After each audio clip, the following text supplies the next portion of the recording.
Now, from where you sit, yes, from where you sit, what has been your observation about the situation so far?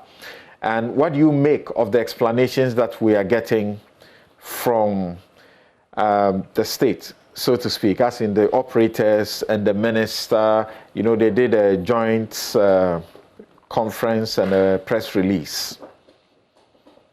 Samson, thank you for the opportunity to be part of this program. Samson, no one will deny the fact that we have been experiencing intermittent power outages for some time now. And all these times that we have been experiencing those intermittent power outages, no one has attributed the outages to the development activities that are being carried out by GRIDCo.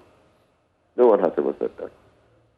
We have also known that the independent power producers have always indicated that government owes them so much, and that might threaten their ability and capacity to continue to deliver power to the state. Now, power outages would come by two ways.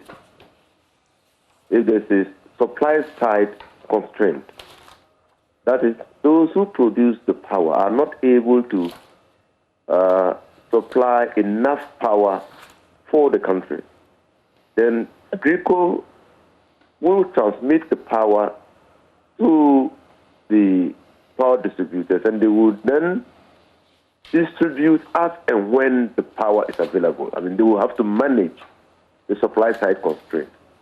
The other side constraint is the demand side constraint, where we have demand growing and then we don't have enough plants to produce the power.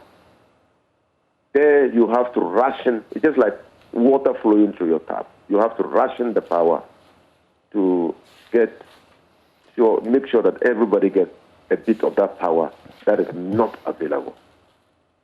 Now, I find it quite strange for GRIDCo to be saying that because they are doing development activities in Bokwasi and Winneba, those development activities will interrupt or affect or interfere with their ability to continue to deliver service to the people of this country.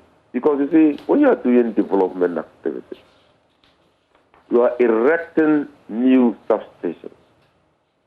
Those new substations will only come on stream when they are fully completed.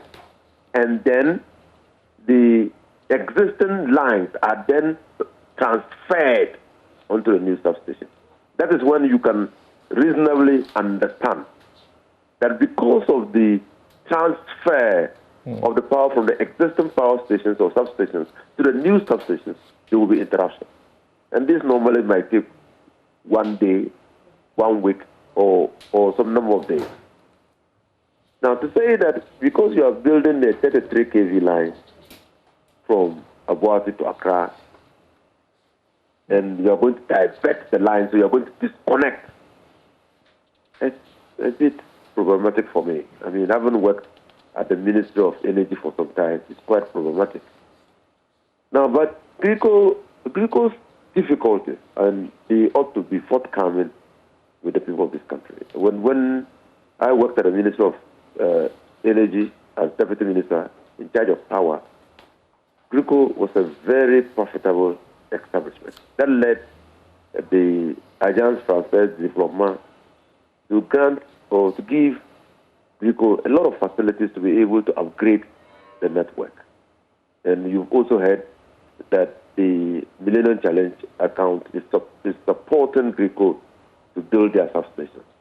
Now, the Millennium Challenge account came in because they appreciated the power constraints that we had. At that time, indeed, the constraints that we had in this country were generation constraints and distribution constraints. They were not transmission constraints. But of course, to ensure that the system becomes and remains robust, they needed to put in some infrastructure to ensure that the transmission network was robust enough to carry the power from the producers to the suppliers.